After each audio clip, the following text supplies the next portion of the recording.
Ma'asyiral muslimin yang dimuliakan Allah Subhanahu wa taala. Mungkin di antara kita sering mendengar kajian tentang seputar azab kubur. Tetapi di sana ada pembahasan lain dari sisi azab kubur itu adalah nikmat kubur. Inilah yang terkadang sebagian kita tidak paham bahwa banyak bisyarat, kabar gembira yang akan didapat oleh orang-orang yang beriman di dalam kuburan. Apa saja kabar gembira yang Allah Subhanahu wa taala berikan kepada seorang mukmin ketika Allah masukkan ke dalam kuburan? Inilah pembahasan di pagi hari ini. Ma'asyiral muslimin yang dimuliakan Allah Subhanahu wa taala. Pertama, kabar gembira saat kematian dulu. Disebutkan di dua surat dalam Al-Quran. Pertama surah An-Nahl ayat 31 dan 32. Kemudian Fussilat ayat 30. Dalam surah An-Nahl Allah Subhanahu wa taala mengatakan, "Kadzalika yazzillahul muttaqin alladzina tawaffahumul malaikatu tayyibina yaqulun salamun alaikum udkhulul jannata bima kuntum ta'malun." Demikianlah Allah memberi balasan kepada orang-orang yang bertakwa. Siapa orang yang bertakwa? Yaitu orang-orang yang ketika diwafatkan oleh para malaikat dalam keadaan baik, maka mereka para malaikat mengatakan kepada mereka, salamun alaikum, keselamatan bagi kalian, masuklah ke dalam sorga karena apa yang kalian kerjakan. Kemudian dalam surah Fussilat ayat 30-nya Allah mengatakan, innal ladzina qalu Rabbuna Allah thumma istaqamu tatanazzalu alaihimul malaikatu alla takhafu wa la tahzanu wa abshiru bil jannati allati kuntum tu'adun.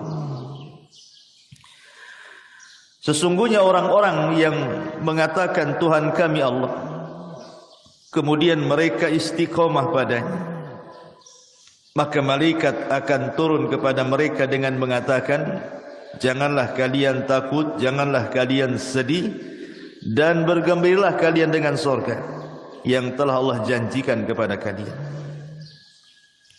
Jadi kabar gembira pertama adalah saat detik wafatnya seorang mukmin, mereka akan bahagia.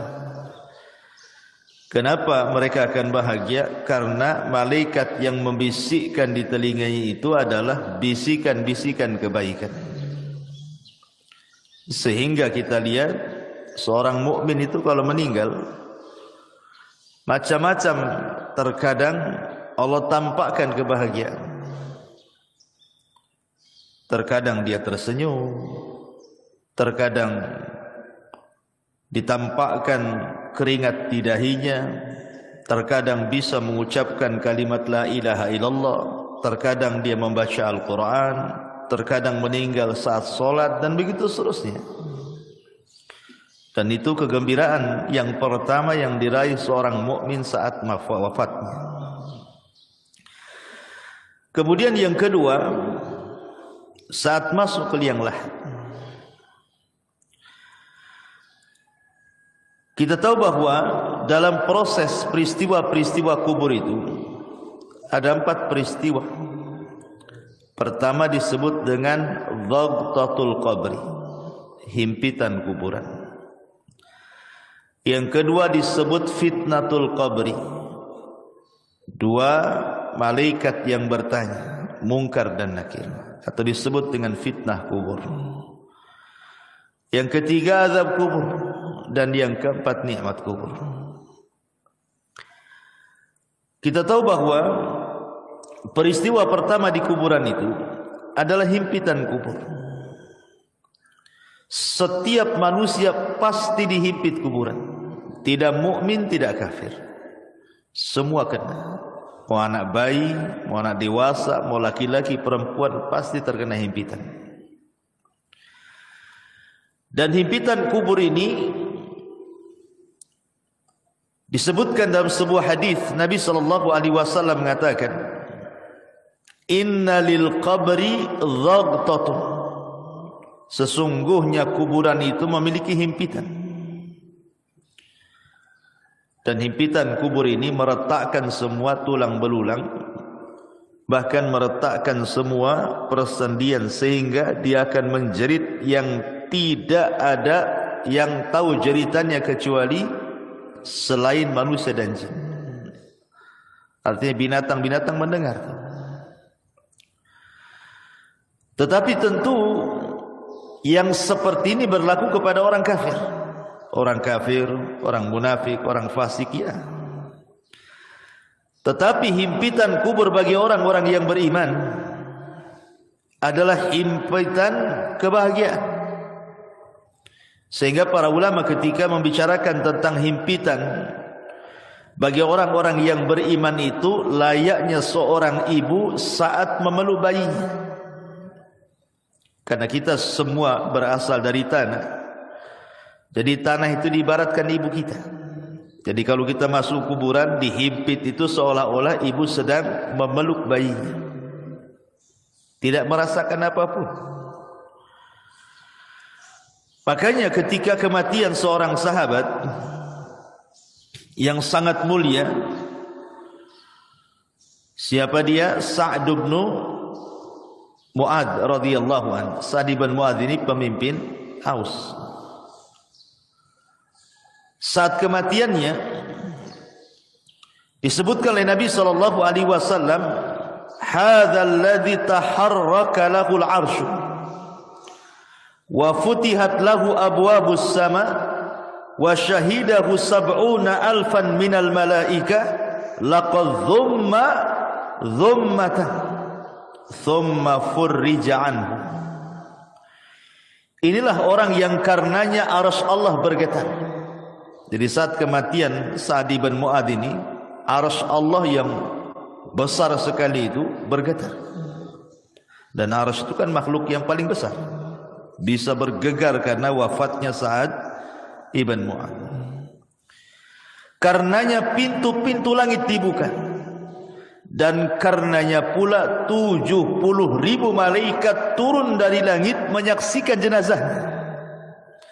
Sungguh dia telah dihimpit dengan sekali himpitan, kemudian dilepaskan kembali. Kalau seandainya himpitan itu sebagaimana hadis yang ma'ruf bisa meretakkan tulang belulang, memutuskan urat-urat persendian, mustahil seorang sahabat semulia Sa'd bin Mu'adz merasakan itu.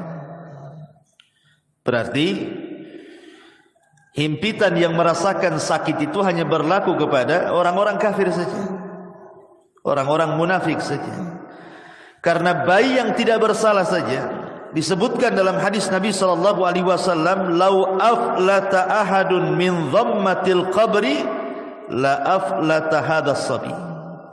Jika seorang selamat dari penyempitan kuburan, niscaya bayi ini akan selamat. Tapi bayi pun tidak selamat. Apa salahnya bayi? Kenapa dia dihimpit? Dosa pun tidak, kan itu ya.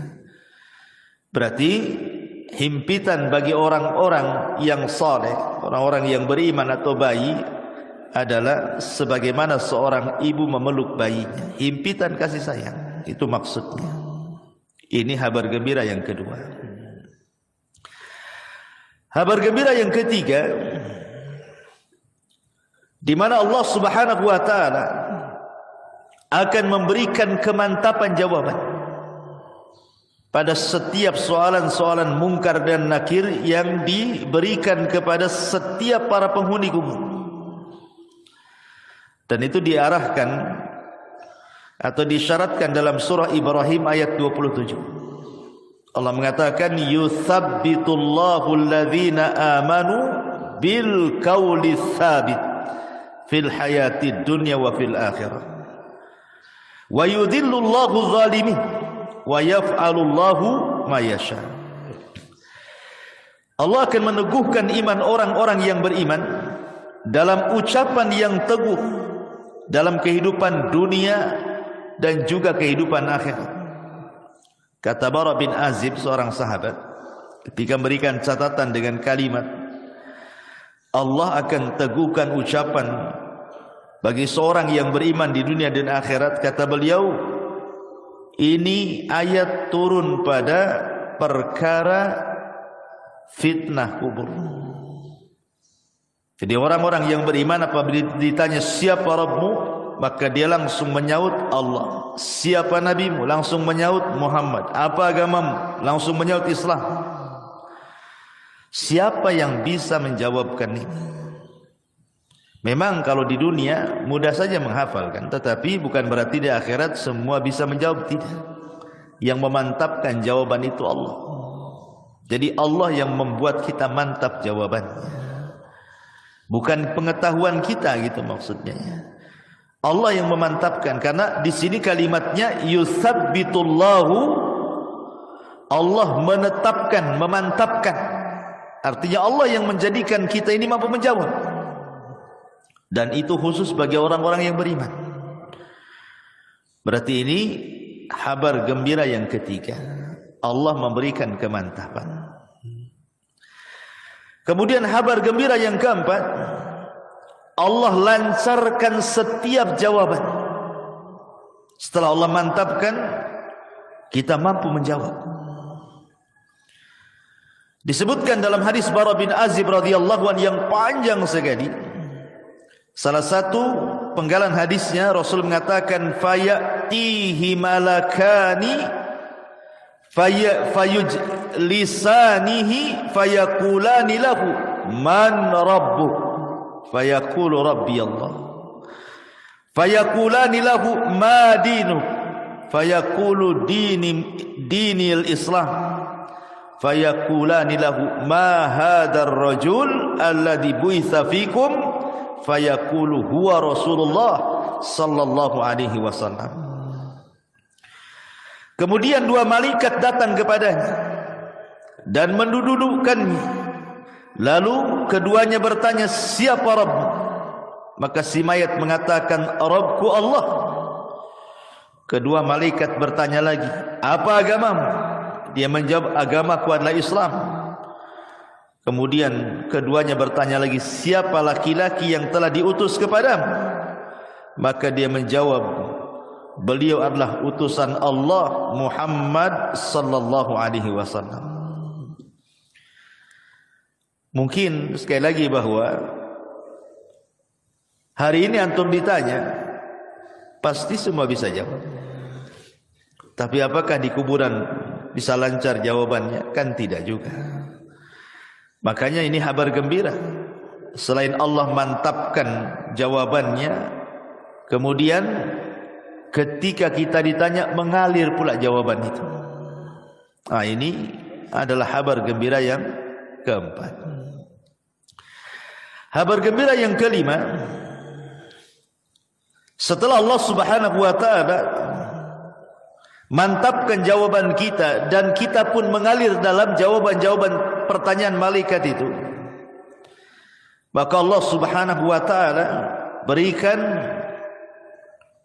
tazkiyah, rekomendasi. Apa itu? Allah tiba-tiba berfirman dari langit dan mengatakan, "An sadaqa abdi." Hambaku telah benar. Hambaku telah benar, hambaku telah jujur. Dan ini tazkiyah yang luar biasa, di mana Allah Subhanahu wa taala langsung yang mengatakan kepada kita, "An sadaqa abdi." Hambaku telah benar. Tazkiyah mana lagi yang lebih jujur daripada tazkiyah Allah Subhanahu wa taala? Kabar gembira mana lagi yang lebih bahagia daripada Allah mengatakan kepada kita, kita dianggap orang jujur. Kalau manusia, Anda katakan antum orang jujur, belum tentu orang mengatakan antum jujur. Tapi kalau Allah yang mengatakan jujur, manusia mendustakan kita terserah. Tidak ada urusan. Tapi kalau seluruh manusia mengatakan kita jujur, tapi Allah katakan kita pendusta, buat apa? Kan itu ya. Tapi kalau Allah katakan kita jujur, satu manusia berdusta, terserah. Mendingan kita dianggap jujur di hadapan Allah daripada jujur di hadapan manusia tapi Allah dustakan kita. Dan ini tazkiyah luar biasa, kabar gembira yang luar biasa yang Allah berikan kepada kita kalau kita digolongkan orang-orang yang beriman. Ini kabar gembira yang kelima. Yang keenam, setelah Allah Subhanahu wa taala berikan tazkiyah kepada kita, apalagi Allah Subhanahu wa taala akan luaskan kuburan kita. Ada dua riwayat. Pertama, disebutkan dalam riwayat Abi Hurairah radhiyallahu anhu, di mana Nabi sallallahu alaihi wasallam mengatakan, "Tsumma yubsahu lahu fi qabrihi sab'una dhira'an fi sab'in." Sab'una dhira'an fi sab'in. Berapa luasnya kuburan itu? Kata Nabi SAW, kemudian kuburannya diperluas 70 kali 70 hasta. Satu hasta itu segini, ini satu hasta. Ya. Kalau 70 dibagi 2 berarti berapa? 35 meter. Kalau 30 kan 60. Berarti 35 meter. 35 meter kali 35 meter. 70 kali 70 hasta. Berarti 35 meter kali 35 meter kan itu ya kalau dibuat meter. Ini satu riwayat. Jadi kuburan yang sempit tadi yang hanya 1 kali 2 meter gitu ya, dijadikan oleh Allah Subhanahu wa taala menjadi 70 kali 70 hasta. Luasnya, meluas kuburannya itu ya. Tapi dalam riwayat yang lain dari Bara bin Azib, justru Nabi sallallahu alaihi wasallam mengatakan, "Tsumma yubsahu lahu fi qabrihi maddal basar." Madda basarihi. Kemudian kuburannya akan diluaskan sejauh mata memandang. Kalau antum naik ke atas gunung, kemudian antum melihat, kira-kira pandangan antum sejauh mata memandang sampai di mana? Itu maksudnya. Itulah luas kuburan. Kalau seandainya Allah berikan kabar gembira kepada seorang mukmin itu, Allah akan luaskan kuburan. Dalam riwayat 70 kali 70 hasta, tapi dalam riwayat Bara bin Azib sejauh mata memandang. Coba bayangkan, kalau antum saya kurung di satu ruangan, anggaplah di kamar masjid ini, dikurung, nggak ada penerangan, kan masih mending tuh luasnya, masih luas kamar ini daripada kuburan. Kuburan berapa peta saja kan itu. Tapi ngomong-ngomong saya minum dulu kayak, kok dingin kali nih. Bismillah. Oh, panas juga. Iya. Jadi analoginya begini, kawan. Jadi kalau antum masuk ke dalam ruangan masjid ini, saya gelapkan, nggak ada apa-apa di situ, nggak ada kasur, nggak ada apa-apa, nggak ada handphone, nggak boleh antum saya kasih handphone. Ya masuk aja badan di situ. 3 hari 3 malam di situ kan, nggak dikasih makan, antum sudah pusing. Janganlah 3 hari 3 malam, 1 hari saya tak makan tak gemetar, apalagi mati listrik kan itu ya. Kita bayangkanlah di satu ruangan itu. Macam mana itu di kuburan yang sempit itu? Habis itu dipendam pula dari atas. Hanya tanah, tidak ada apa-apa. Kita sudah kebayang gelapnya kan. Ya. Lah ketika kemudian Allah Subhanahu wa taala bentangkan kuburan seluas itu, menunjukkan di kabar gembira. Kabar gembira dari Allah Subhanahu wa taala lewat lisan Rasul bahwa seorang mukmin itu akan dibentangkan kuburannya sejauh mata memandang. Artinya tidak akan sumpek gitu maksudnya. Kita kalau berada di ruangan sempit kan sumpek gitu. Tapi kalau di ruangan terbuka kan rasanya los gitu pandangan. Dan ini kabar gembira. Kemudian yang nomor 7, bukan hanya diluaskan saja. Yang lebih hebat daripada itu apa? Dibukakan pintu surga. Subhanallah. Padahal belum ada kiamat, tetapi pintu surga sudah dibukakan, kemudian diarahkan pula ke kuburan. Dan itu disebutkan dalam hadis di mana Nabi sallallahu alaihi wasallam bersabda, "An sadaqa 'abdi fa afrishuhu minal jannati waftahu lahu baban ilal jannah." Hambaku telah benar. Hamparkan permadani untuknya dari sorga, bukakan pintu-pintu sorga kepadanya. Subhanallah ikhwan, bayangkan kita dihamparkan permadani dalam kubur itu, mengarah ke pintu sorga, kemudian pintu sorga pula dibuka. Ketika pintu sorga dibuka itu ada kabar gembira yang nomor 8. Apa itu? Allah Subhanahu Nabi sallallahu alaihi wasallam mengatakan, "Wa albisuhu minal jannah." Hantarkan pakaian dari sorga. Ketika mayat itu hanya 3 lapis kain kapan saja, kemudian masuk ke dalam liang lahat, entah tahan berapa bulan tuh yang namanya kain kafan itu. Lama-lama kan hancur juga. Tapi sebagai gantinya apa yang terjadi? Wa albisuhu minal jannah.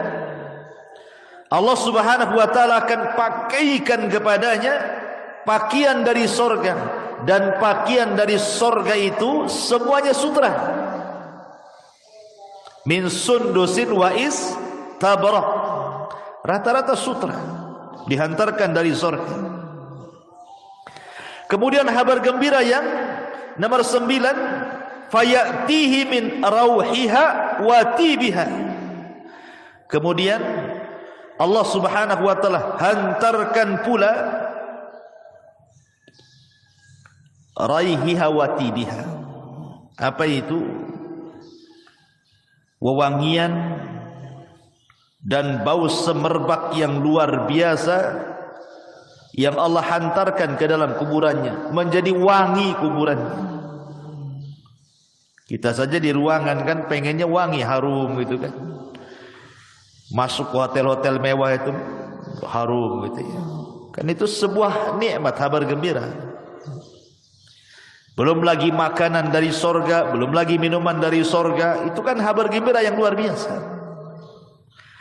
Bahkan yang lebih hebat lagi nomor 10-nya adalah Allah Subhanahu wa taala datangkan kepadanya orang yang sangat baik hati.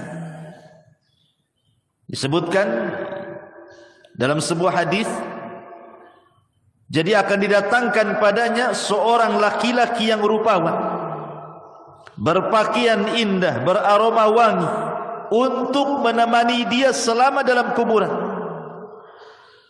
Kemudian si mayat ini heran, kemudian bertanya, "Man anta?"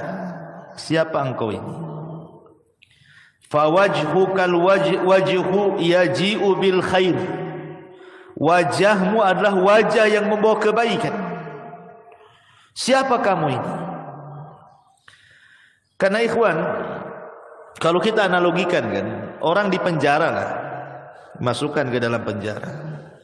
kemudian hanya satu sel satu orang saja, akan boring.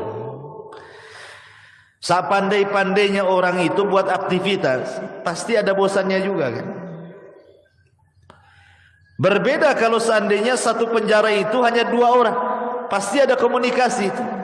Nggak akan boring kalau 2 orang kan. Berbeda kalau sendiri kan, lontang lantung, bingung sendirian kan. Kalau berdua kan nggak bosan orang. Makanya Adam itu ketika dia di surga hidup sendiri, ketakutan dia. Akhirnya Allah Subhanahu wa taala ciptakan Hawa kan. Akhirnya hilanglah rasa takut itu. Lah ketika kemudian orang dalam kuburan itu sendirian, kemudian dihantarkan teman yang baik.